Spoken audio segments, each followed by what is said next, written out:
fishing tackle, fisherman's favorite. Hi, I'm Brian Brosdahl.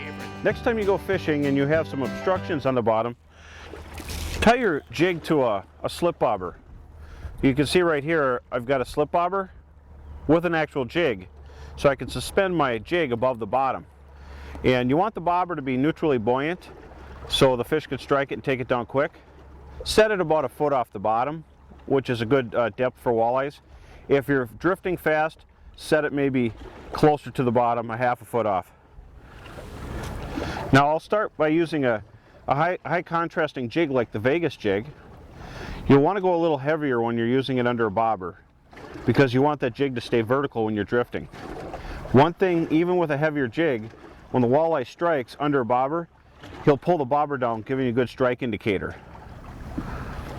I'll use a swivel.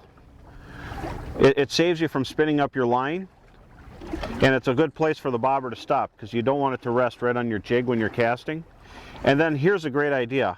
Below the bobber and above the swivel, put a little bead. It protects the knot from the bobber slamming, plus the bobber isn't going to stick on a swivel if the swivel's smaller, so it'll evenly flow out. And you want a high visibility bobber. And we like bobbers that have a wider top. They're easier to see in the heavy waves. And get one with a brass grommet. They don't cut the bobbers. All this stuff's available at your tackle shops. Northland Fishing Tackle makes all this. Definitely go and pick some up.